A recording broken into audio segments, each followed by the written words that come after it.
السلام عليكم ورحمة الله وبركاته. وعليكم السلام ورحمة الله وبركاته. الحمد لله نحمده ونستعينه ونستغفره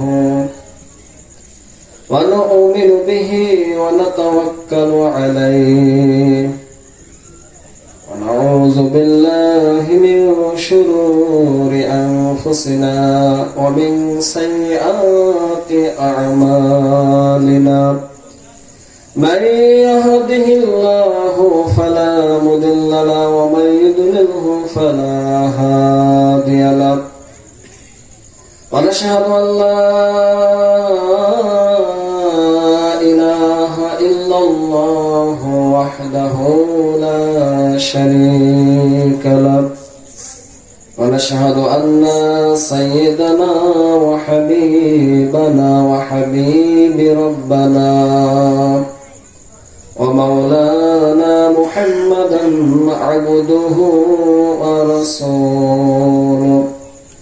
أما بعد فقد قال الله تعالى في القرآن الكريم: أعوذ بالله من الشيطان الرجيم. بسم الله الرحمن الرحيم. لو أنزلنا هذا القرآن على جبل لرأيته خاشعا متصدعا من خشية الله. وتلك الأمثال نضربها للناس لعلهم يتفكرون. وقال سبحانه وتعالى: تبارك الذي بيده الملك وهو على كل شيء قدير. الذي خلق الموت والحياة ليبلوكم أيكم أحسن عملا وهو العزيز الغفور. চক্রবশিয়া পশ্চিম পাড়া ওয়াক্ত মসজিদের উন্নতি কল্পে আয়োজিত আজকের তৃতীয় বার্ষিকী বিরাট দোয়া ও মাহফিলে উপস্থিত অতিথিবৃন্দ, সভাপতি মহোদয়, সামনে উপবিষ্ট দিন প্রিয়, ইসলাম প্রিয় মুসলিম ভাইরা, পর্দার অন্তরালে আমার মুসলিম মা বোনেরা,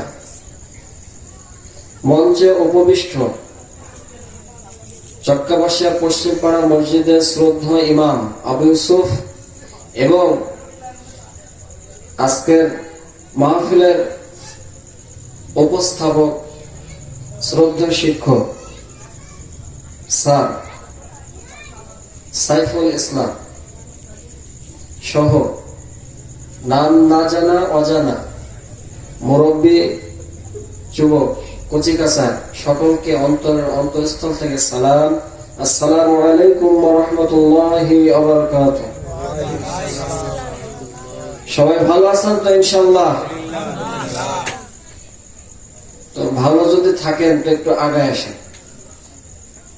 অসুস্থ হলে বলবো না, যদি ভালো থাকেন তো সামনের দিকে একটু আগায় আসেন যদি ভালো থাকেন। আর এখনো যারা আপনারা বাড়িতে বসে আছেন, অতি শীঘ্রই আপনারা চলে আসবেন। আপনাদের জন্য সুন্দর আয়োজন করা হয়েছে। তো আজকের এই আয়োজন আমরা সকলে জানি, ছোট্ট একটা মসজিদ, আর এই মসজিদের উন্নয়নের স্বার্থে কল্যাণের স্বার্থে আমরা আজকে এই আয়োজন করেছি। আল্লাহ সুবহানাহু ওয়া তাআলা শেষ পর্যন্ত আমাদের এই আয়োজনকে কবুল করুন, বলুন আমিন। আপনারা এখানে এসেছেন, আপনারা সন্তুষ্ট আছেন তো নাকি? আপনারা খুশি, বেজার হননি তো? আমি তো এলাকার ছেলে, আপনাদের নাতি, কারো ছেলে, কারো ভাই, অসন্তুষ্ট না তো নাকি? যদি অসন্তুষ্ট অথবা নারাজ হয়ে থাকেন বলে দেবেন, আপনাদের সঙ্গে বসে আলোচনা শুনবো আমাদের মেহমানদের। খুশি আছেন তো ইনশাআল্লাহ নাকি? আপনারা খুশি, পর্দার অন্তরালে মায়েরা খুশি, আলহামদুলিল্লাহ। এবং যেহেতু আপনারা সাক্ষ্য দিয়েছেন খুশি, আল্লাহ তাআলা আসমান জমিনে যে সকল ফেরেশতা সৃষ্টি করেছেন তারাও খুশি। খুশি না বলেন? তারা খুশি, আবার আল্লাহ তাআলা খুশি। আসমানের নিচে জমিনের উপরে এরকম ময়দানকার একটা আছে, বলেন আছে? এর চাইতে শ্রেষ্ঠ জায়গা, স্থান গোটা পৃথিবীর আর কোথাও নেই। এটা হচ্ছে জান্নাতের বাগান। কি বলেন? জান্নাতের বাগান। এখান থেকে বান্দাদের গুনাহ মাফ করা হবে, নাজাত দেওয়া হবে। যেখানে কোরআন সুন্নাহর আলোচনা হয় সেখানে আল্লাহ তাআলার অসীম রহমত, দয়া, অনুকম্পা বর্ষণ হতে থাকে, আলহামদুলিল্লাহ।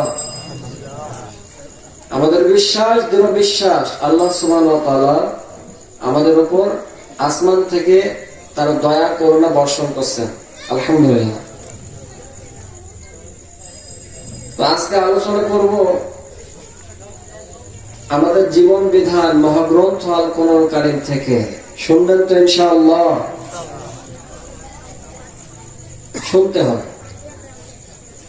কারণ আল্লাহর কিতাব যে বা যারাই বলুক শোনা প্রয়োজন। কারো গলা ভালো হবে, কারো খারাপ হবে। দিয়েছেন কে? গলার মালিক কে বলেন তো? আলিসানাও ওয়াশাফাতাইন ওয়াহাদাইনাহুন নাজদাইন। যেই দুইটা ঠোঁট দিয়ে আমরা নাড়ায় নাড়ায় কথা বের করছি, এই কথা বলাচ্ছেন কে? আল্লাহ যদি এখন চান জবান বন্ধ হয়ে যাবে, আর একটি কথা বলার ক্ষমতা আমার আপনার থাকবে না। আল্লাহ যা বলাবেন তাই বলবো ইনশাআল্লাহ। আজকের আলোচনা বাংলা একটা হেডলাইন দিয়েছে, শয়তানের কর্মসমূহ। নাম কি বলেন? শয়তানের কর্মসমূহ। শয়তানের কাজকর্ম সম্পর্কে যদি আমরা অবগত হতে পারি তাহলে আমাদের লাভ হলো যে ভালো যে কর্ম আছে, আল্লাহ তাআলার পথে যে কাজগুলো রয়েছে, এগুলো সম্পর্কে আমাদের সুস্পষ্ট ধারণা এসে যাবে। আল্লাহ সুবহানাহু ওয়া তাআলা আমাদের উপর কোরআন নাযিল করেছেন। ইহা এমন একটি কোরআন যে কোরআন রাসূল আকরাম সাল্লাল্লাহু আলাইহি ওয়াসাল্লামের উপর যখন নাযিল হতো তখন রাসূল সাল্লাল্লাহু আলাইহি ওয়াসাল্লাম অত্যন্ত কষ্ট পেতেন। উটের পিঠে থেকে যদি কোরআন নাযিল হতো, উট হামাগুড়ি দিয়ে বসে যেতেন। যখন আয়েশা রাদিয়াল্লাহু তাআলা আনহার কোলের উপরে মাথা রেখে কোরআন নাযিল হতো তখন আয়েশার শরীরের উপর মনে হতো যেন পাথর চাপা দেওয়া হয়েছে। রাসূল সাল্লাল্লাহু আলাইহি ওয়াসাল্লামের উপর যখন শীতকালে কোরআন নাযিল হতো তার শরীর ঘেমে যেত, এত ঘাম হতো, শরীরে ঘামে পরিপূর্ণ হয়ে যেত। তো সেই কোরআন থেকে আমরা শুনবো। আল্লাহ সুবহানাহু ওয়া তাআলা বলেন, এই কোরআন আমি নাযিল করেছি মানুষের উপর। কার উপর বলেন? আল্লাহ বলেন, যদি এই কোরআনকে আমি কোনো পাথর, পাহাড়ের উপর নাযিল করতাম, পাহাড় ধ্বংস হয়ে যেত। কি হতো বলেন? ধ্বংস, চূর্ণ বিচূর্ণ হয়ে যেত। কিন্তু আল্লাহ তাআলা কোরআনকে নাযিল করেছেন মানুষের উপর। এ কোরআন মানুষের উপর নাযিল করা হয়েছে। যেখানে পাহাড়ের উপর পাথরের উপর নাযিল করলে পাথর ধূলিসাৎ হয়ে যেত, সেখানে এই মানুষ দুর্বল মানুষ, খুলিকাল ইনসানা দাঈফা, মানুষকে সৃষ্টি করা হয়েছে দুর্বল করে। এই দুর্বল মানুষের উপর কোরআন নাযিল হওয়ার পরেও এই মানুষের অন্তর এক বিন্দু পরিমাণ নড়ে না। এত শক্ত, এত কঠোর, এত মজবুত মানুষের হৃদয়। আল্লাহ রাব্বুল আলামিন বলেন, এই কোরআন নাযিল করেছে মানুষের জন্য পথ নির্দেশক গ্রন্থ হিসেবে। এখন এই কোরআন থেকে যারা হেদায়েত নিয়েছে, সুপথ চেয়েছে, আল্লাহ তাদেরকে সুপথ দিয়েছেন। যারা চায়নি, আল্লাহ তাদেরকে দেয়। আল্লাহ রাব্বুল আলামিন কোরআন কারীমের মধ্যে বলেন, বিসমিল্লাহির রহমানির রহিম, কিতাবুন আনজালনাহু ইলাইকা লিতুখরিজান নাস মিনাল যুলুমাতি ইলান নূর। হে নবী, আমি আপনার প্রতি কোরআন কারীম কিতাব নাযিল করেছি। এই কিতাব আপনার উপর নাযিল করেছি হেদায়েতের গ্রন্থ হিসেবে। হুদাল লিন-নাস, মানুষের জন্য হেদায়েত রয়েছে কিতাবের মধ্যে, কোরআনুল কারীমের মধ্যে। এবং বিশ্বনবী সাল্লাল্লাহু আলাইহি ওয়াসাল্লামকে পাঠিয়েছে মানুষের জন্য পথ প্রদর্শক হিসেবে। সুবহানাল্লাহ। যারা কিতাবকে মানবে না, আল্লাহর পক্ষ থেকে এসেছে সত্য, যারা সত্যকে অস্বীকার করবে, সত্যকে অস্বীকার করার পরিণাম ভয়াবহ, জাহান্নাম। কোরআন কারীমের মধ্যে শয়তানের আলোচনা করতে গিয়ে শয়তানের কর্ম আল্লাহ রাব্বুল আলামিন যা কিছু হয়েছে সবিস্তারে বর্ণনা করে দিয়েছেন। এই শয়তানের প্রথম কর্ম হলো সত্যকে অস্বীকার করা, সত্যকে মেনে না নেওয়া। সত্য হলো কোরআন, সত্য হলো আল্লাহ, সত্য হলো আখিরাত, সত্য হলো জান্নাত জাহান্নাম, সত্য হলো নবুয়ত, সত্য হলো রিসালাত, সত্য হলো মুহাম্মদুর রাসূলুল্লাহ সাল্লাল্লাহু আলাইহি ওয়াসাল্লামের আদর্শ। পৃথিবীতে যা কিছু রয়েছে সবই সত্য, দেখি আর না দেখে। পৃথিবীতে যা কিছু আমরা দেখতে পাই এবং যা কিছু আমরা দেখতে পাই না, সব কিছুই সত্য। কিন্তু এই সত্যকে অনেকে আমরা মানতে নারাজ। আজকে যখন বলা হয়, ভাইরা, বন্ধুরা আমার, আল্লাহ রাব্বুল আলামিন আপনাদেরকে ডানপন্থী হবার কথা কোরআন কারীমের মধ্যে বলেছেন, এটা সত্য। ডানপন্থী হতে হবে, বাম পথে যাওয়া যাবে না। ডান মতবাদে বিশ্বাসী হতে হবে, বাম মতবাদে বিশ্বাস স্থাপন করা যাবে না। যখন এই সত্যের পয়গাম, সত্যের কথা বলা হয়, তখন এই মানুষ নামের অমানুষ গুলা সত্যকে অস্বীকার করে শয়তানের কর্ম সম্পাদন করে। আল্লাহ রাব্বুল আলামিন কোরআন কারীমের মধ্যে বলেছেন, শয়তানের প্রথম কর্ম হচ্ছে সত্যকে অস্বীকার করা। আজকে দেখবেন অনেক মানুষ রয়েছে সত্য বলার পরে যারা সত্য কথা বলে তাদের দিকে চোখ পাকায় তাকায় কিনা বলেন? বিশ্বনবী জনাব মুহাম্মদুর রাসূলুল্লাহ সাল্লাল্লাহু আলাইহি ওয়াসাল্লাম যে মক্কায় দীর্ঘ 40টা বছর অতিবাহিত করলেন, যাদের মাঝে করলেন, যাদের মধ্যে করলেন, তাদেরকে যখন সত্যের পয়গাম শোনায় দিলেন, সত্যের দাওয়াত দিয়ে দিলেন, তখন শয়তানের অনুসারীরা বিশ্বনবীর দিকে ঢিল ছুঁড়েছে, বিশ্বনবীর দিকে আঘাত দিয়েছে, বিশ্বনবীকে গাল মন্দ করেছে, বিশ্বনবীকে পাগল বলেছে, হেয় প্রতিপন্ন করেছে, বিশ্বনবীকে গণক বলেছে, কেউ বলেছে জাদুকর। বিভিন্ন লোকবে উপাধি দিয়ে বিশ্বনবীকে হেয় প্রতিপন্ন করার চেষ্টা করেছে, ঠাট্টা বিদ্রুপ করেছে, টিটকারি তাচ্ছিল্য করেছে। এভাবে করে বিশ্বনেতা বিশ্বনবী জনাব মুহাম্মদুর রাসূলুল্লাহ সাল্লাল্লাহু আলাইহি ওয়াসাল্লাম যখন সত্যের পয়গাম মানুষের সামনে পেশ করলেন, তখন শয়তান এবং শয়তানের অনুসারীরা সত্যকে অস্বীকার করলো। প্রথম সত্যকে অস্বীকার করলো তার নিজের চাচা, আপন চাচা আবু লাহাব। আবু লাহাব সত্যকে শুধু অস্বীকারই করলো না, সত্যকে অস্বীকার করার সঙ্গে সঙ্গে বিশ্ব নেতা, বিশ্ব নবীর দিকে পাথর ছুড়ে মেরেছে। আল্লাহ রাব্বুল আলামিন আবু লাহাবের অধ্যত্বপূর্ণ আচরণ দেখে সন্তুষ্ট হন নাই, খেপে গেলেন, রাগান্বিত হয়ে গেলেন। এবং শুধু রাগান্বিত হয়ে ক্ষান্ত হলেন না, কিয়ামত পর্যন্ত যেন তার উপর আল্লাহর গজব নাযিল হয় এই জন্য আয়াতে কারিমা নাযিল করে দিয়েছেন। আল্লাহ রাব্বুল আলামিন কোরআন কারীমের মধ্যে বলেন, তাব্বাত ইয়াদা আবি লাহাবিন ওয়া তাব মা আগনা আনহু মালুহু ওয়া মা কাসাব সায়াসলা নারান যাতা লাহাবিন ওয়া ইমরাআতুহু হাম্মালাতাল হাতাব ফি জিদিহা হাবলুম মিন মাসাদ। আল্লাহ রাব্বুল আলামিন আবু লাহাবের অধ্যত্বপূর্ণ আচরণে অসন্তুষ্ট হয়ে কোরআন কারীমের মধ্যে একটি সূরা নাযিল করে দিয়ে বললেন, আবু লাহাবের দুই হাত ধ্বংস হয়ে যাক, তার ক্ষমতা ধ্বংস হয়ে যাক, প্রভাব প্রতিপত্তি ধ্বংস হয়ে যাক, তার সাহায্যকারীরাও ধ্বংস হয়ে যাক, তার সন্তানাদি তার কোনো কাজে আসে নাই, তার স্ত্রী পুত্র তার কোনো কাজে আসে নাই, এবং তার স্ত্রীও তার সঙ্গে ধ্বংস হয়ে যাক।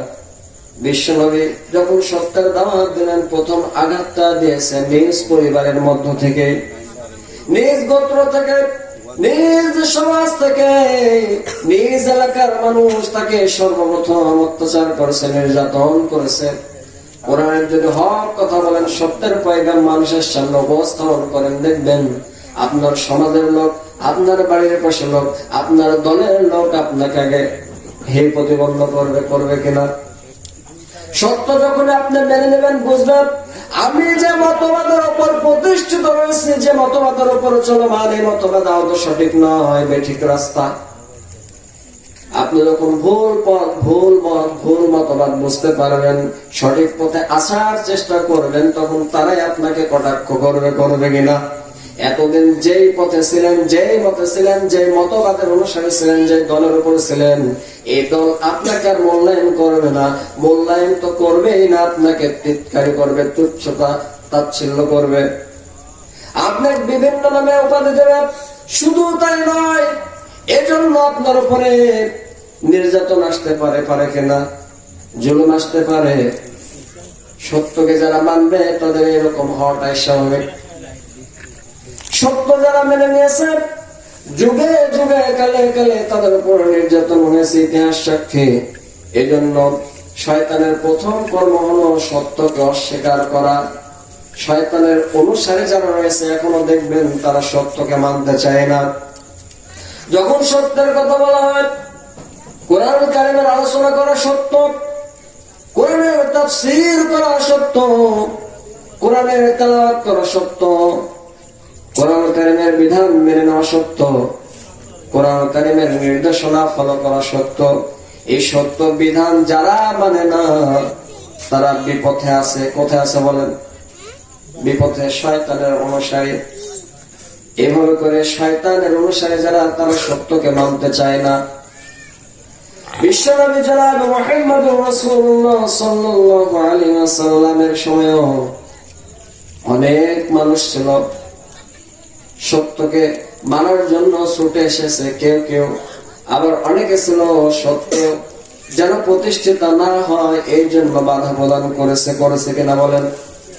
এখন অনেক মানুষ রয়েছে, অনেক মানুষ রয়েছে যারা সত্য দেখলে নাক ছিটকায়, সত্যকে মানতে চায় না, সত্যকে অস্বীকার করে, সত্যের বিরোধিতা করে। শয়তানের প্রথম নম্বর কাজ হলো সত্যকে অস্বীকার করা। সংক্ষেপে বলছে, শয়তানের 2 নম্বর কাজ হলো আল্লাহর প্রতি অকৃতজ্ঞতা প্রকাশ করা। শয়তানের 2 নম্বর কাজ হলো অকৃতজ্ঞতা প্রকাশ করা।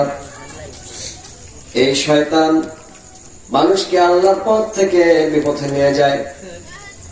আল্লাহ রাব্বুল আলামিন কোরআন কারীমের মধ্যে বলেছেন লা ইন শাকারতুম লাযিদান্নাকুম ওয়া লা ইন কাফারতুম ইন্না আযাবি লাশাদীদ।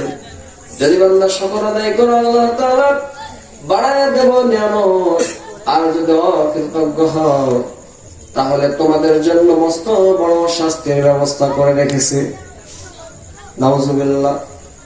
তাহলে আল্লাহর যদি শুকর আদায় করা হয়, আল্লাহ রাব্বুল আলামিন বলেন লাযিদান্নাকুম, তোমাদের জন্য নিয়ামত বাড়ায় দেব।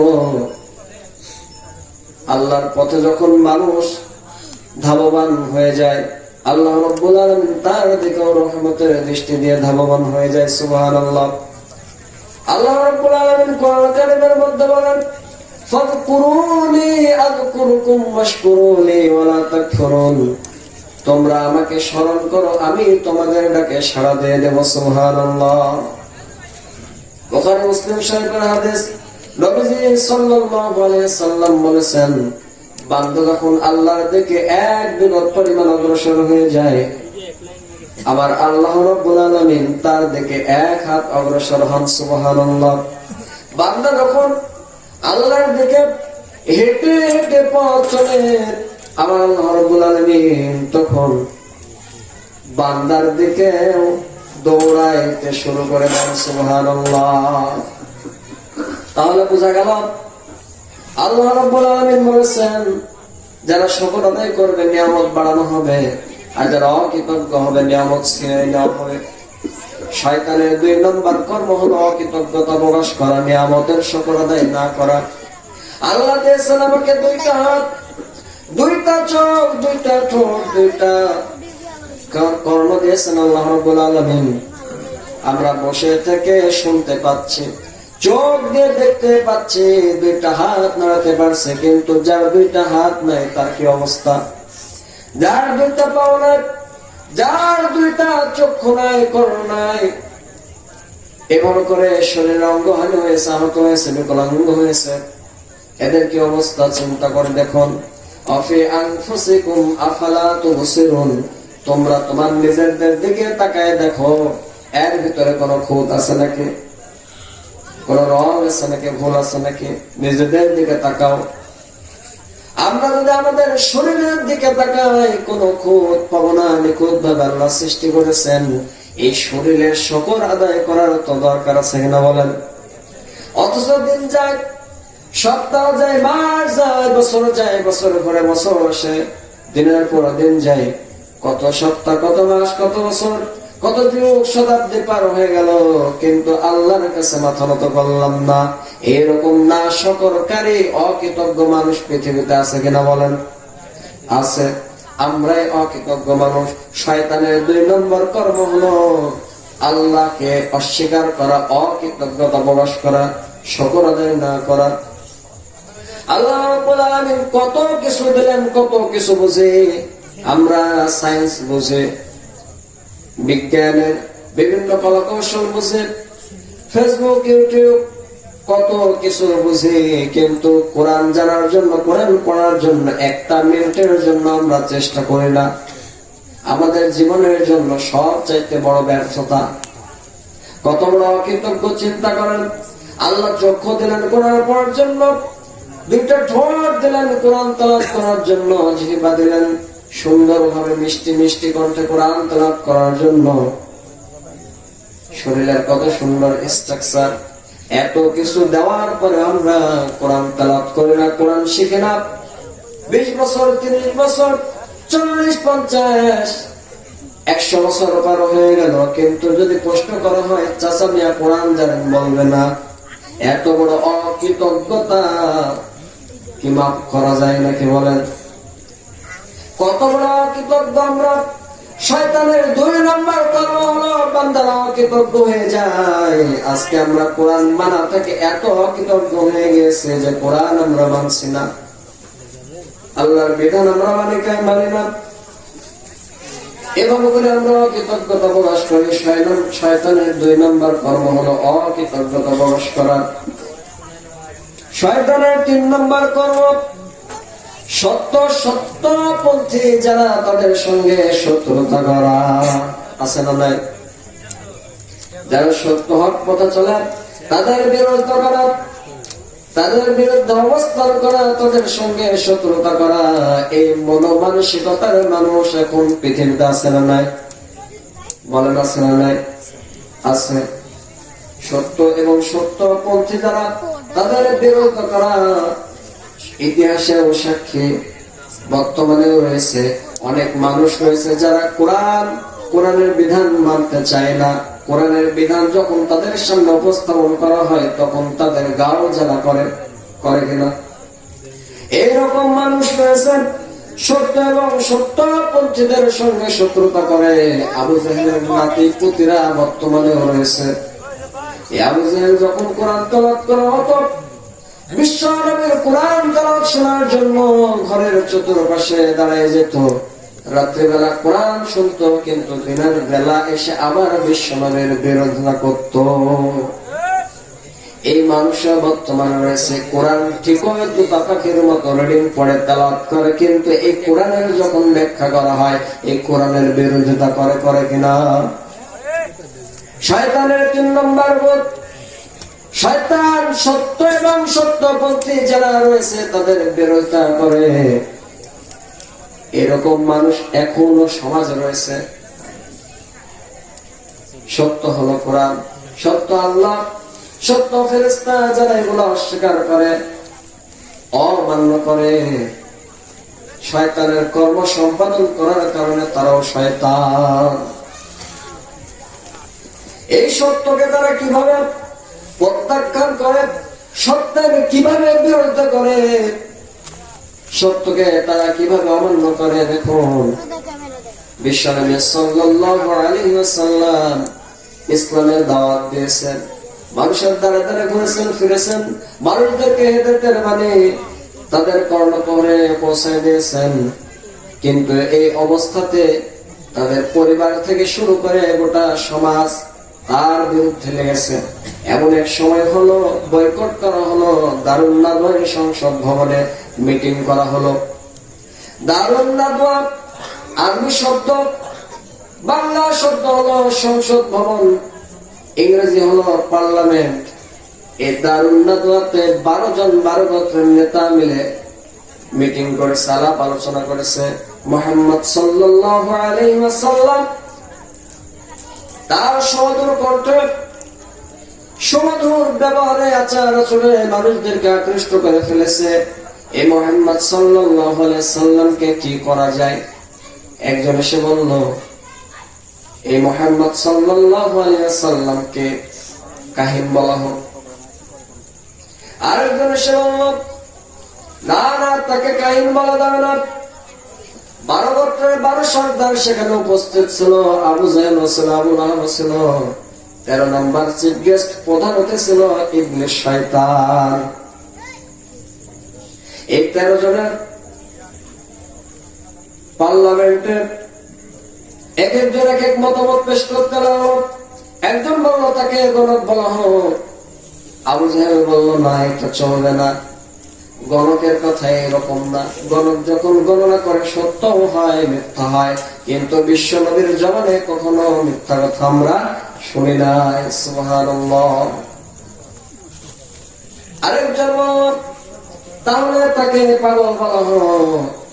বলল, না, পাগলের চেহারা থাকে উস্কো খুস্কো, চুলগুলো থাকে এলোমেলো, মানসিকতা যদি নিকৃষ্ট হয় তার প্রভাব পড়ে বাহ্যিক ভাবে। কিন্তু বিশ্বনবী যদি পাগল হয়, মানসিক রোগী হয়, তাহলে তার শরীরের বডির উপরে ও স্ট্রাকচারের উপরেও তার প্রভাব পড়বে, কিন্তু সেরকম দেখা যায় না।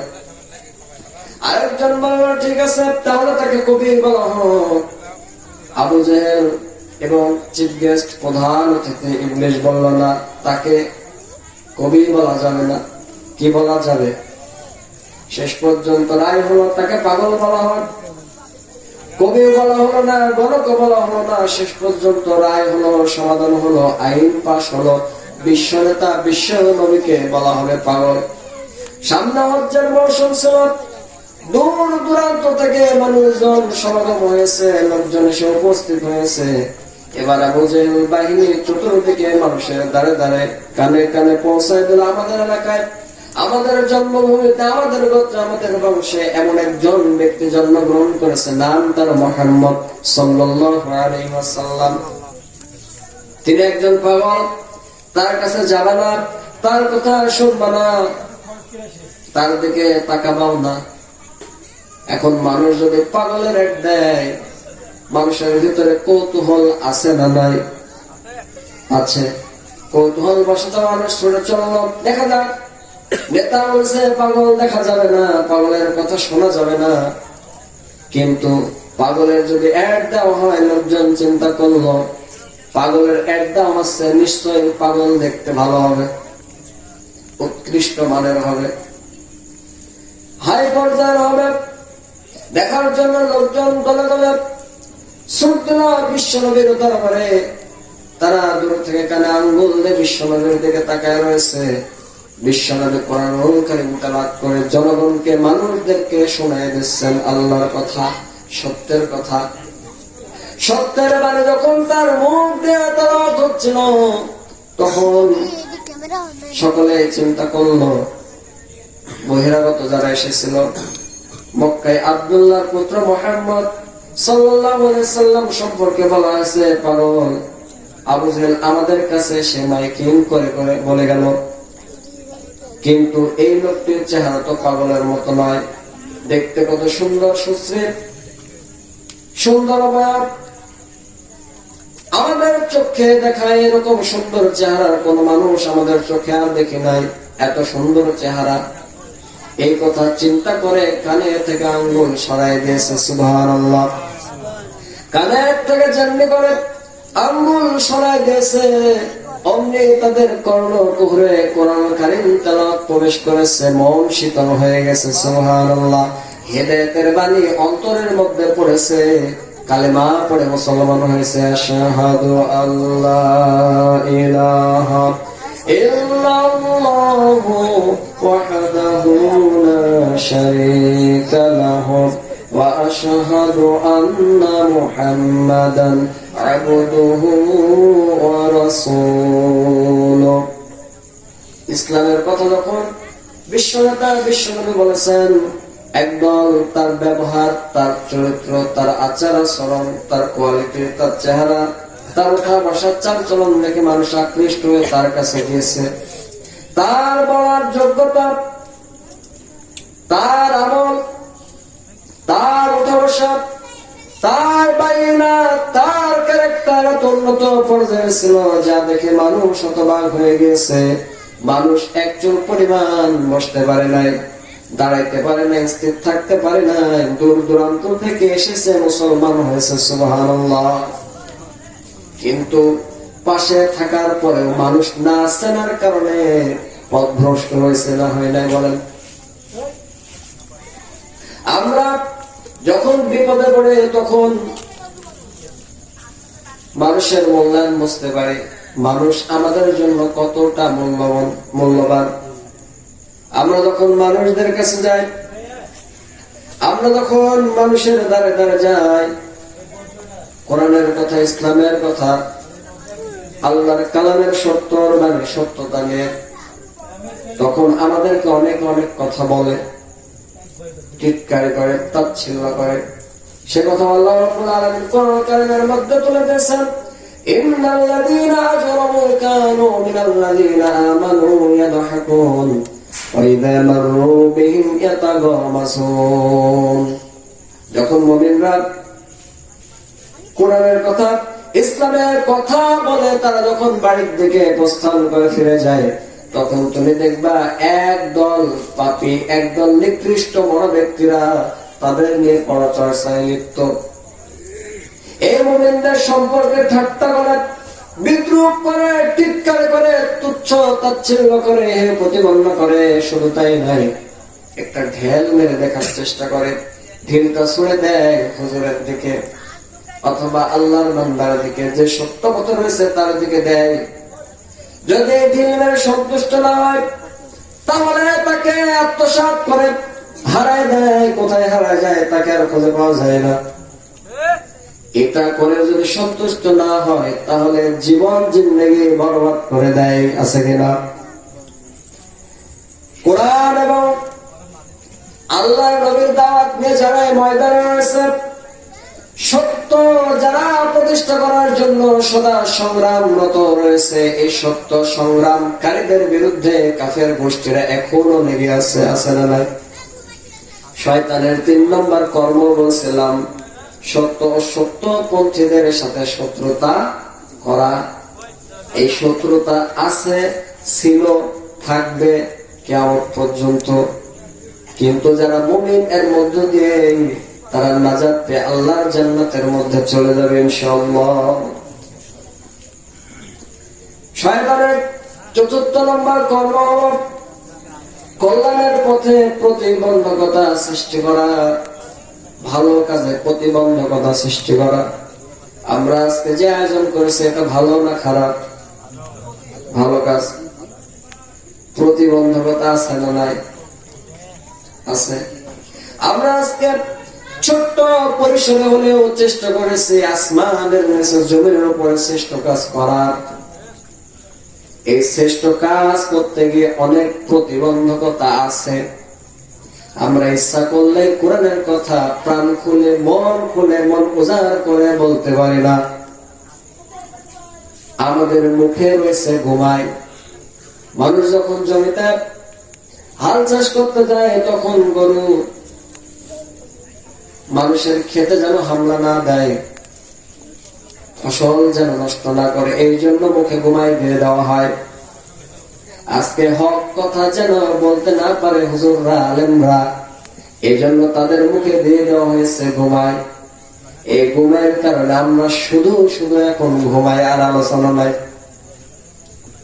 কল্যাণের পথে তারা বাধা হয়ে দাঁড়ায়। ভালো ভালো কাজ যখন করার জন্য আমরা মাঠে ময়দানে যাই তখন আমাদেরকে বিভিন্ন রকম দেওয়া হয়, আমাদের প্রতিবন্ধকতা সৃষ্টি করে, আমাদের পথটা রুদ্ধ করে দেয়, সামনে অগ্রসর হতে দেয় না। এগুলো হচ্ছে শয়তানের কাজ। কার কাজ? কোন ব্যক্তির কথা বলছে না। শয়তানের 4 নম্বর কর্ম হলো কল্যাণমূলক কাজে বাধা প্রদান করা। 5 নম্বর কর্ম হলো নিজের অর্থ সম্পদ দ্বারা আল্লাহ ও বান্দার হক আদায় করে না। আমি 10টা পয়েন্ট শয়তানের কর্মসমূহ সম্পর্কে নোট করেছে। একটা পয়েন্টের আলোচনায় 1 ঘন্টা আমার পক্ষে শেষ হবে না, সম্ভব না। 10টা পয়েন্ট সংক্ষিপ্ত আকারে বলার চেষ্টা করবে ইনশাআল্লাহ। কারণ আগামীতে হবে না হবে, বেঁচে থাকবো না থাকবো আল্লাহ মালিক, বলা তো যায় না। কিন্তু 10টা পয়েন্ট যদি সংক্ষিপ্ত আকারে জানা থাকে আমল সংশোধন হয়ে যেতে পারে। আল্লাহ রাব্বুল আলামিন বলেন, শয়তানের 5 নম্বর কর্ম হলো নিজের অর্থ সম্পদ আল্লাহর পথে ব্যয় না করা, বান্দার হক আদায় না করা। মুসা আলাইহিস সালাতু ওয়াস সালাম তার ভাই কারুনকে যখন বলল, কারণ আল্লাহ তোমাকে অনেক সম্পদ দিয়েছে, এই সম্পদ তুমি আল্লাহর রাস্তায় যাকাত দিয়ে দাও। এই কারণ যাকাত দিল না, অস্বীকার করলো। শুধু অস্বীকার করে না, সে বলেছে আমার নিজ হস্তে উপার্জিত সম্পদ আমি যাকাত দেব না, অস্বীকার করলো। আল্লাহ রাব্বুল আলামিন অস্বীকার করার কারণে এই বদমাইশটাকে জমিনের মধ্যে সম্পদ সহকারে দিয়েছেন। বলেন নাউজুবিল্লাহ। নিজের অর্থ সম্পদ দ্বারা আল্লাহর রাস্তায় তারা প্রতিবন্ধকতা সৃষ্টি করে। আজকে অনেক মানুষ রয়েছে সমাজে, দেখবেন এতিমের ধন সম্পদ মেরে খায় কিনা? এতিমের সম্পদ খাওয়া অন্যায় ভাবে হালাল না হারাম? ইন্নাল্লাযীনা ইয়াকুলুনা আমওয়ালাল ইয়াতামা যুলমান ইন্নামা ইয়াকুলুনা ফী বুতুনিহিম নার। ইন্নাল্লাযীনা, নিশ্চয় যারা ইয়াকুলুনা ভক্ষণ করবে ইয়াতিমের ধন সম্পদ মাল সামানা, তারা অবশ্যই এতিমের মাল ধন সম্পদ খায় না, বরং তারা জাহান্নামের আগুন দিয়ে ফি বুতুনিহিম নার, জাহান্নামের আগুন দিয়ে নিজের পেট ভর্তি করে। বলেন নাউজুবিল্লাহ। এতিমের ধন সম্পদ তাদের কাছে পৌঁছায় দেওয়া আল্লাহর বিধান। এতিমের ধন সম্পদ যারা মেরে মেরে খায়, এরা আল্লাহর হক নষ্ট করে, বান্দার হক নষ্ট করে। এই আল্লাহর হক হাক্কুল ইবাদ, এই বিষয়ে আলোচনা যদি করা হয় 4-5টা জুম্মার দরকার। আল্লাহ রাব্বুল আলামিন এই মানুষদের কোয়ালিটি কোরআন কারীমের মধ্যে অসংখ্য জায়গায় বলে দিয়েছেন। আজকে সুদ হালাল না হারাম? হারাম। আহাল্লাল্লাহুল বাই'a ওয়া হাররামার রিবা, ব্যবসা হালাল, সুদ হারাম। অথচ আজকে ব্যবসা আমরা করতে গেলে সুদের টাকা দিয়ে করি, এই ব্যবসাও হারাম। সুদের টাকা দিয়ে, কিস্তির টাকা দিয়ে ব্যবসা চালানো যতই করেন, এই ব্যবসার হালাল থাকে না, হারাম হয়ে গেছে। একবারকে দুধের ভিতর যদি কোনো সব বিবেকবান মানুষ এক ফোঁটা প্রস্রাব করতে দেখে, সে কখনোই সে দুধ পান করবে না। একজন ইমানদার কখনোই হালালের সঙ্গে হারাম মিশ্রণ করতে পারে না। আজকে সুদের টাকা ছাড়া ব্যবসা প্রতিষ্ঠান উদ্বোধন হয় না, সুদের টাকা ছাড়া বাড়িঘর নির্মাণ হয় না। এই বাড়িঘর নির্মাণ করার পরে এই সুদে কারবারিরা বলে হাযা মিন ফাজলি রাব্বি, বলেন নাউযুবিল্লাহ। সুদের টাকা দিয়ে নিয়ে বাড়ি বানাইছো, ঘর বানাইছো, বিল্ডিং ইমারত নির্মাণ করেছো, আবার বলো এটা আমার রবের অনুগ্রহ। বদমাশ কোথাকার! এটা শয়তানের কি অনুগ্রহ, শয়তানের কর্ম। যারা সুদের টাকা দিয়ে, মানুষের টাকা দিয়ে, অর্থ সম্পদ মেরে, ঘুষের টাকা দিয়ে, অবৈধ টাকা দিয়ে বাড়ি ঘর তৈরি করেছে, এই বাড়ি না, জাহান্নামের টুকরা, বলেন নাউযুবিল্লাহ। আপনি হালাল টাকা দিয়ে, আপনার সমস্ত উপার্জনের টাকা দিয়ে আপনি ছোট্ট কুটিরেও যদি থাকেন, সেখানে আল্লাহর রহমত নাযিল হতে থাকবে। সুবহানাল্লাহ। এই ঘুষ, এই সুদ থেকে আমাদের বিরত থাকতে হবে। মানুষের হক নষ্ট করা যাবে না। এই যে আমার আপনার ভিতরে যে রূহটা আল্লাহ দিয়েছেন, এটাও তো কারো হক, হক কিনা? এর রূহুর মালিককে আল্লাহ, এর উপরে একমাত্র অধিকার স্থাপন করতে পারে আল্লাহ। তাহলে এটা আল্লাহর হক। এই রূহটাকে যত্র তত্র ব্যবহার করা যাবে না। আল্লাহ রাব্বুল আলামিন কোরআন কারীমের মধ্যে বলেছেন, ইন্নাল্লাহা আশতারা মিনাল মুমিনিনা আনফুসাহুম ওয়া আমওয়ালাহুম বিআন্না লাহুমুল জান্নাহ, নিশ্চয়ই মুমিনদের জান এবং মাল আমি জান্নাতের বিনিময়ে খরিদ করে নিয়েছি। সুবহানাল্লাহ। মুমিনদের জান এবং মাল আল্লাহ রাব্বুল আলামিন জান্নাতের বিনিময়ে খরিদ করে নিয়েছেন। সুতরাং এই জান এবং মাল যেখানে সেখানে যত্র তত্র ব্যবহার করা যাবে না। কিন্তু আমরা করি কিনা? সম্পদ আমরা এমন পথে ব্যবহার করি যে পথে 1 টাকা দিলেও জাহান্নামে যেতে হবে।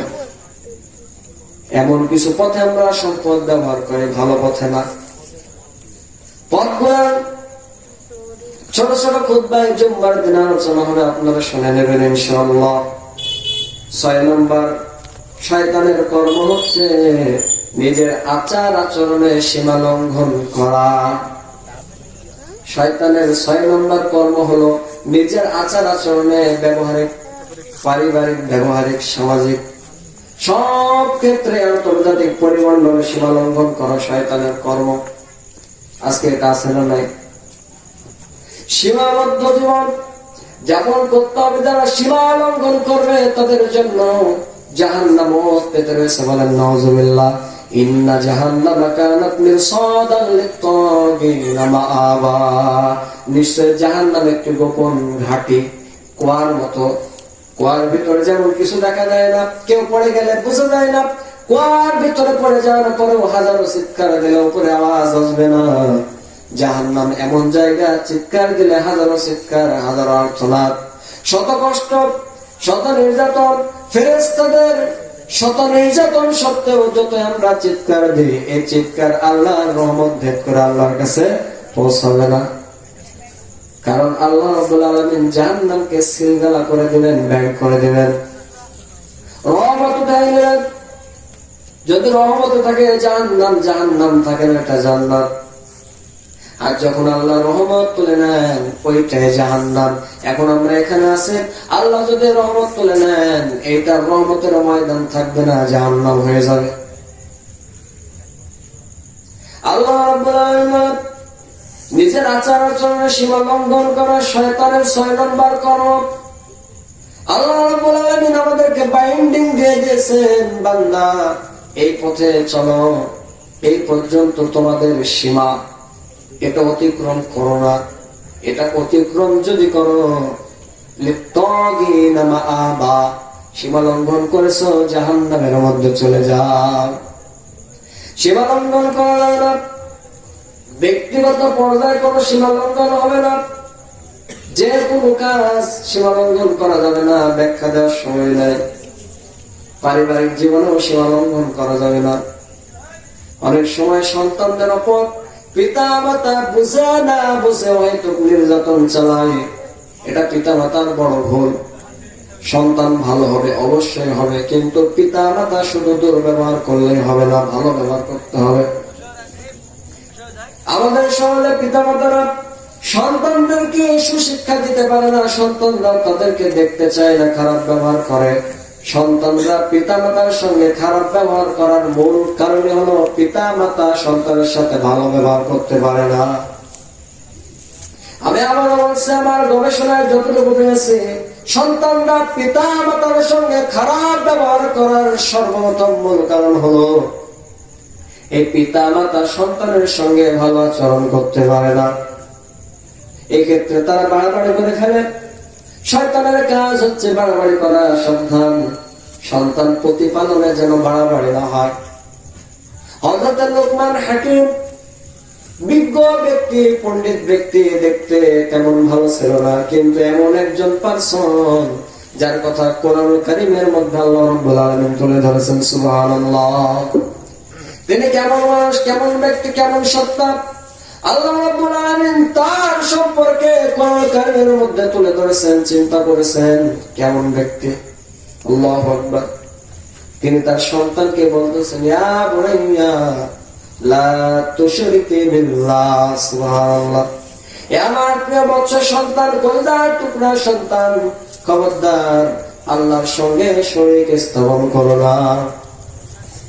তুমি যে কাজটা করো, যে অন্যায়টা করো, যে অপকর্ম করো, রাতের অন্ধকারে দিনের বেলায় মানুষের গাছের আম পেড়ে খাওয়া, নারিকেল পেড়ে খাওয়া, পেঁপে খাওয়া, মানুষের জমি থেকে, আবাদ জমি থেকে ধান, গম, পেঁয়াজ, ভুট্টা, রসুন অথবা বেগুনের সময় বেগুন তুলে নিয়ে এসে ভাজি করে খাও, এই কাজটা অপকর্ম, খারাপ।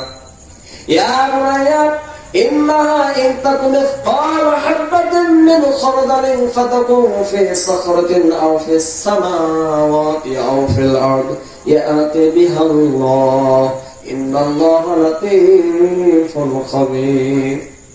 হে আমার প্রিয় বৎস, নিশ্চয় তোমার কর্ম, ফামান ইয়ামাল মিসকালা যাররাতিন খায়রান ইয়ারা, উত্তম কর্ম, ওয়া মান ইয়ামাল মিসকালা যাররাতিন শাররান ইয়ারা, নিকৃষ্ট কর্ম তা যদি যাররা পরিমাণ হয়। হে আমার সন্তান, কলিজার টুকরা সন্তান, ইন্নাহা ইন তাকু মিসকালা হাববাতিন, তা যদি সরিষার দানা পরিমাণ হয়, যাররা পরিমাণ হয়, অণু পরমাণু পরিমাণ হয়, জেনে রাখো তা যেন তুমি আসমানে করো। কোথাও কোথায়? আসমানে। আল্লাহ তো জানে আধুনিক যুগের মানুষরা এরোপ্লেনে উড়াইয়া নগ্ন নারীদের নিয়ে, নর্তকীদের নিয়ে এরোপ্লেনের মধ্যে যাতায়াত করবে, আছে না নাই? আল্লাহ এটা জানে। 1400 বছর আগে কোরআনুল কারীমের মধ্যে বলেছেন আও ফিস সামাওয়াতি আও ফিল আরদ, আগে আসমানের কথা বলেছেন তুমি যদি তোমার অসৎ কর্ম, ভালো কর্ম, ভালো মন্দ যাই হোক না কেন আল্লাহ জানেন। এই জন্য তিনি বলছেন তা যদি সর্বপ্রথম আসমানে গিয়ে করো। এরোপ্লেনে, হেলিকপ্টারের মধ্যে, হেলিকপ্টারের গোপন ক্যাবিনের মধ্যে, এবং সেখানে যে সকল বিমানবালারা সুন্দরী সুন্দরী হাফ প্যান্ট পরে রয়েছে তাদের সঙ্গে করো। এটা আল্লাহ তাও জানবেন। সুবহানাল্লাহ। লোকমান হাকিমের সময় কোরআন ছিল না, সে সময় এরোপ্লেন ছিল না, বিজ্ঞান ছিল না, দর্শন ছিল না, কিন্তু লুকমান হাকিম তার সন্তানকে উপদেশ দিচ্ছেন। সুবহানাল্লাহ। কত বড় জ্ঞানী ব্যক্তি হলে আবিষ্কার না হওয়া সত্ত্বেও এই খোঁজ দিতে পারে, চিন্তা করে। সন্তানকে বলছে, বাবা আসমানে অন্যায় জমিনের মধ্যে অথবা জমিনের মধ্যে অথবা প্রস্তর খণ্ডের মধ্যে, পাথরের মধ্যে সুবিচার দুর্গ নির্মাণ করে সেখানেও যদি বালাখানা নির্মাণ করে নর্তকীদের সঙ্গে গোষ্ঠী নষ্টি করো, তাও আল্লাহ রাব্বুল আলামিন সংরক্ষণ করে রাখবে। আল্লাহ শুধু সংরক্ষণই করবেন না, আল্লাহ রাব্বুল আলামিন এই গুনাহকে তোমার সামনে জাহির করবেন, প্রকাশিত করে দেবেন। আর আল্লাহ রাব্বুল আলামিন এমন তিনি সর্ব বিষয়ে সম্যক অবহিত সূক্ষ্ম জ্ঞান রাখেন। 70 নম্বর শয়তানের কর্ম হলো মানুষের উপর জুলুম বা বাড়াবাড়ি করা। মানুষের উপর জুলুম করা যাবে না, জমিন অহংকারের সাথে পদচারণা করা যাবে না।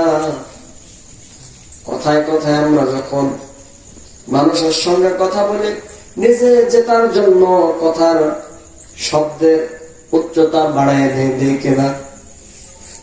যখন দুইজন সামনাসামনি তর্ক বিতর্কে উপস্থিত, আমি তার সঙ্গে যখন পারি না তখন কথার ভয়েস বাড়ায় দিই। আল্লাহ রাব্বুল আলামিন এদের সম্পর্কে বলেছেন, ইন্নাকা আনকারা লাসাউতুল হামিদ। আল্লাহ রাব্বুল আলামিন বলেছেন, নিশ্চয় সর্বাপেক্ষা অপ্রীতিকর স্বর, নিকৃষ্ট স্বর হচ্ছে গাধার স্বর। সূরা লুকমানের মধ্যে আল্লাহ রাব্বুল আলামিন বলেছেন, মানুষের সঙ্গে উচ্চ শব্দে কথা বলো না, বাড়াবাড়ি করো না। আজকে আমাদের সমাজে দেখবেন আমল নিয়ে বাড়াবাড়ি হয় কিনা, কে জান্নাতি কে জাহান্নামী এর ফয়সালা করবেন আল্লাহ, কিন্তু আমল নিয়ে বাড়াবাড়ি হয়, অনেক বাড়াবাড়ি আছে। আল্লাহ রাব্বুল আলামিন কোরআন কারীমের মধ্যে আদম আলাইহিস সালাতু ওয়াস সালাম থেকে নিয়ে মুহাম্মদ সাল্লাল্লাহু আলাইহি সাল্লাম পর্যন্ত যত নবী রাসূল আগমন ঘটাইছেন, প্রত্যেক নবীর শরীয়ত কিছু কিছু বর্ণনা করেছেন কিনা? কোরআন সুন্নাহর ভিতরে সবিস্তারে পাওয়া যায়। আমরা জানি আদম আলাইহিস সালাতু ওয়াস সালাম এর সন্তানদের মধ্যে বিবাহ জায়েজ ছিল, ভাই বোনে বিবাহ হতো সে সময়। এটা আদম আলাইহিস সালাতু ওয়াস সালাম এর শরীয়ত। কিন্তু মুহাম্মদ সাল্লাল্লাহু আলাইহি ওয়াসাল্লাম এর শরীয়ত হলো ভাই বোনের বিবাহ হারাম, হারাম, বিলকুল হারাম। এখন যদি আমরা মুহাম্মদ সাল্লাল্লাহু আলাইহি ওয়াসাল্লাম এর শরীয়ত দিয়ে পরিমাপ করি, তাহলে দেখা যাবে আদম সহ তার গোষ্ঠীর সকলে জাহান্নামে, তাই কিনা? কিন্তু আসলে কি সে জাহান্নামে?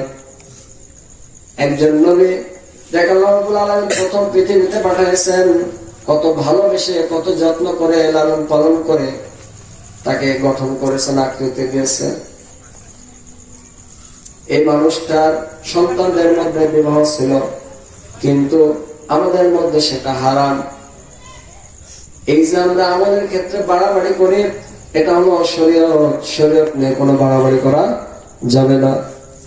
কে কোথায় হাত বাঁধলো, এটা নিয়ে আমাদের সমাজে বাড়াবাড়ি আছে। আপনার যেটা ভালো লাগে আপনি সেটা করেন, নিষেধ নাই, কিন্তু এটাই করতে হবে, না করলে পথভ্রষ্ট গোমরা, এই কথা বলার অধিকার আপনারা নাই। কে জোরে আমিন বললো, কে আস্তে আমিন বললো, এটা নিয়ে আমাদের ভিতরে বাড়াবাড়ি রয়েছে, এটা ইসলাম সমর্থন করে না। আপনার আস্তে ভালো লাগে আস্তে বলেন, জোরে ভালো লাগে জোরে বলেন। ওযুতে কয় ফরজ? 4 ফরজ। এই 4টা ফরজ যদি না আদায় করা হয় ওযু হবে না। কিন্তু যার 2টা অঙ্গ নাই, সে কয়টা ফরজ আদায় করবে? যে সকল মানুষের হাত নাই, 2টা হাত টেনের তলে পড়ে বাসের টাকে ধাক্কা খেয়ে নষ্ট হয়ে গেছে, কেটে গেছে, 2টা হাতই নাই, তাতে একটা ফরজ আদায় হলো না। বাড়াবাড়ির দরকার আছে। যার পা 2টা হারায় গেল, তার তো আরেকটা ফরজ আদায় হলো না। পাও নাই, হাতও নাই, ওযু করার সময় নাই, ওযু করার মতন পরিবেশ নাই, কেউ নাই পাশে, নামাজের ওয়াক্ত হয়ে গেছে, ওয়াক্ত ছাড়িয়ে যাবে, এই সময়ে বিনা ওযুতে নামাজ পড়তে হবে, বাড়াবাড়ি করা যাবে নাকি? কারণ যদি বলা হয় তায়াম্মুমের বিধান, ওর জন্য তায়াম্মুমের বিধানও হারাম, তায়াম্মুমের বিধানও তার চলবে না, ওযুর বিধান চলে না, বাড়াবাড়ি করা যাবে না। আমাদের সমাজে দেখবেন কিছু কিছু মূর্খ ব্যক্তি রয়েছে, এরা জাত মূর্খ, জাতীয় মূর্খ, পুরস্কার প্রাপ্ত মূর্খ। এ সকল মূর্খদের কারণে আজকে সমাজের মধ্যে বিভ্রান্ত সৃষ্টি হয়েছে, সাধারণ মানুষ পড়েছে বিপাকে, আর যারা মাদ্রাসায় পড়াশোনা করেছে তারা পড়েছে আরো বড় বিপাকে। আমরা যখন কথা বলি বিপদ, আমার স্যার পাশে বসে রয়েছেন, আমরা মাদ্রাসা থেকে পড়াশোনা করছি, কিছু না কিছু তারা আমাদেরকে দিয়েছেন, কিছু না কিছু শিক্ষা আমাদের নলেজে তারা ঢুকিয়েছেন, আমরা শিখে এসে তারপরে বর্ণনা করি, আর বাড়িতে থেকে 2-4টা বই পড়ে মাস্টার দেওয়া শুরু করেছে। এরা সমাজটাকে আরো পথভ্রষ্ট থেকে আরো পথভ্রষ্টের দিকে নিয়ে যাচ্ছে, এদের থেকে বিরত থাকতে হবে। দাওয়াত দিক তাতে কষ্ট নাই, মাসলা বর্ণনা করার অধিকার তার নাই, মাসলা বর্ণনা করতে হলে আগে ফতোয়া সম্পর্কে অবগত হতে হবে। ডিগ্রি নাই, কিচ্ছু নাই, 2-4টা বই পড়েছে, এসে সমাজে ফিতনা সৃষ্টি করে, বাড়াবাড়ি করে, এটা শয়তানের কাজ। কার কাজ? লা ইকরাহা ফিদ-দীন ক্বাদ তাবায়্যানা আর-রুশদু মিনাল গায় ফামান ইয়াকফুর বিত-তাগুত ওয়া ইউমিন বিল্লাহি ফাকাদ ইসতামসাকা বিল-উরওয়াতিল উসকা। লা ইকরাহা ফিদ-দীন, দিন সুপ্রতিষ্ঠিত হয়েছে বাতিল থেকে। কোথা থেকে? বাতিল থেকে, কুফরি থেকে, বাতিল মতবাদ থেকে। দিনকে তাফরিকা করা হয়েছে, পার্থক্য করা হয়েছে, দিন প্রতিষ্ঠিত হয়ে গেছে। দিনের মধ্যে কোনো বাড়াবাড়ি নাই। দিনের মধ্যে বাড়াবাড়ি আছে নাকি? নাই। শয়তানের 8ম নম্বর কর্ম হল ইসলামের বিধান সমূহের ব্যাপারে সন্দেহ পোষণ করা।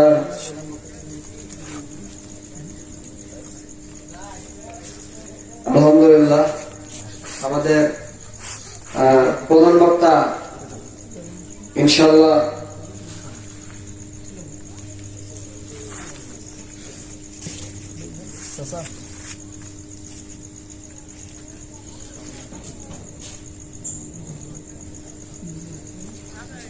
আলহামদুলিল্লাহ, নারায়ে তাকবীর, নারায়ে তাকবীর।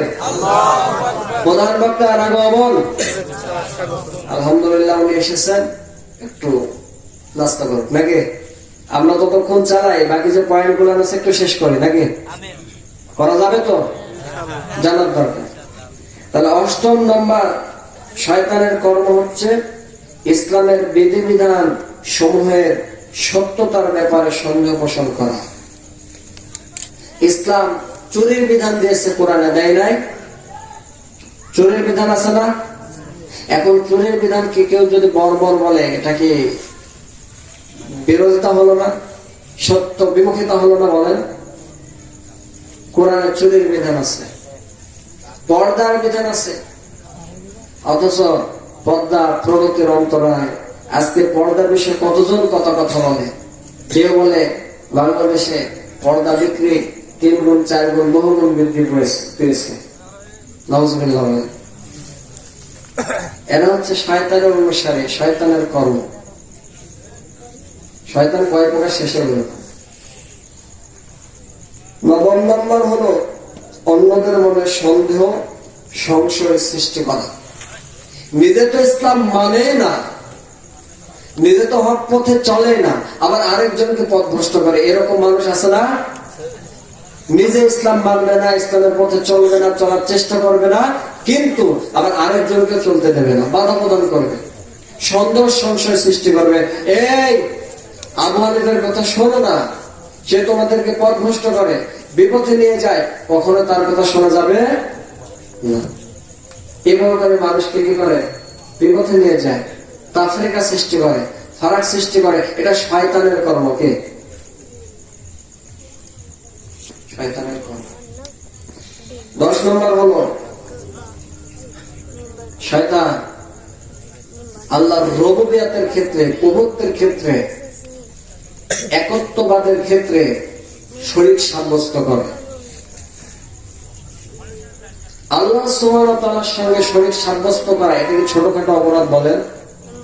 অনেক বড় অপরাধ। এই অপরাধ করা হচ্ছে শয়তানের কর্ম।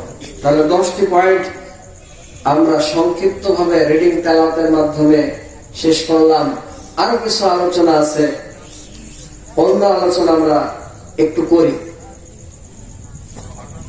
আমরা যারা এখানে আসছি সকলেই তো আমরা জান্নাতে যেতে চাই, চাই কিনা বলেন? চাই। কে কে জাহান্নামে যেতে চান হাত তোলেন। সবাই যাবে, সবাই। পিছনে একজন বলছে সবাই যাবে জাহান্নামে, তবে আমি না। জান্নাতে যেতে চাই। কোথায়? জান্নাতে। কু আনফুসাকুম ওয়া আহলিকুম নার।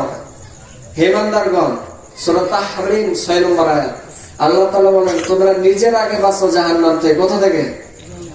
ওয়া আহলিকুম, এবং তোমাদের আহার আয়াল পাড়া প্রতিবেশী সমাজ রাষ্ট্রকে বাঁচাও জাহান্নাম থেকে। সুবহানাল্লাহ। তাহলে আমরা জান্নাতে শুধু যাওয়ার নিয়াত করলেই হবে না, আমাদের সমাজের আরো যারা রয়েছে জাহান্নামের দিকে চলে যাচ্ছে তাদেরকেও ফিরিয়ে নিয়ে আসতে হবে। এটা হচ্ছে আমাদের উপর গুরু দায়িত্ব। আল্লাহ সুবহানাহু ওয়া তাআলা আমাদেরকে অটোমেটিক্যালি দিয়ে দিয়েছে। আজকে ইসলামের জন্য আল্লাহ তাআলার পথে জান মাল কুরবানি করতে হবে। এই জান মাল আল্লাহ দিয়েছেন। কে দিয়েছেন? তার পথে কুরবানি করতে রাজি আছেন তো ইনশাআল্লাহ নাকি? আপনারা আসছেন, আরো যারা ঘোরাফেরা করছেন সকলকে আমি অনুরোধ করছি আপনারা একটু ঘোরাফেরা করবেন না, সামনে বসবেন। আর আপনারা একটু সামনের দিকে আগায় আসেন। পিছনে কিছু লোক দাঁড়ায় আছে, আপনারা একটু আগায় আসলে সুবিধা হবে। সামনে ফাঁকা জায়গা পূরণ করেন। আমি প্রধান বক্তার জন্য একটু পরিবেশটা তৈরি করি। একটু সরে আসেন, চলে আসেন। আল্লাহ তাআলা এই সরে আসার বিনিময়ে জান্নাত দিতে পারেন, পারেন কিনা? আর আপনি কি কোনটা সাথে বসে আছেন, হয়তো শয়তানের কাজ হয়ে গেল নাকি? দেখেন, সরে আসবেন, একটা কাজ হবে আল্লাহর কাজ, আর বসে থাকবেন শয়তানের কাজ হবে। এজন্য সরে আসুন, নড়ে চড়ে বসুন। 3 জায়গায় ফাঁকা রাখতে নাই। কয় জায়গা? 3 জায়গা। যেখানে কোরআন এবং হাদিসের আলোচনা হয় সেখানে ফাঁকা রাখা যাবে না। শয়তান এসে কাতুকুতু দেবে, দিয়ে বলবে এই বসে থাকার দরকার নেই, চলো চলো, এখানে থাকা যাবে। 2 নম্বর হলো নামাজ যখন আমরা দাঁড়াবো তখন আমরা সীসা ঢালা পাঁচিলের ন্যায় নামাজে দাঁড়াই যাব। আমরা সীসা ঢালা পাঁচিলের ন্যায় নামাজে দাঁড়াই যাব। 3 নম্বর হলো স্বামী স্ত্রীর মাঝখানে কোনো ফাঁকা রাখা যাবে না। সন্তান আছে সাইডে রেখে দেবেন, যাতে প্রতি মুহূর্তে শয়তান এসে ওখানে কিন্তু কি করবে, জায়গা নেওয়ার চেষ্টা করবে। আর 1 কথা 2 কথা 3 কথা 4 কথা হয়ে গেল আপনাদের ভিতরে মনোমালিন্য। দেখা যাবে ভালো আছেন, 1 কথা 2 কথা, বেশি না। ওই কথার ভিতরে কারো কণ্ঠে একটু মধু আছে, কারো কণ্ঠে একটু উগ্রতা আছে। উগ্রতা প্রকাশ পাওয়া মাত্র 2 জন একসাথে। বাস্তব জ্ঞান সমাজে। এজন্য 3 জায়গায় ফাঁকা রাখা যাবে না। আপনারা যারা আসছেন সকলে জানেন যে ছোট্ট মসজিদ পাশে আমাদের কেন্দ্রীয় জামে মসজিদ আছে।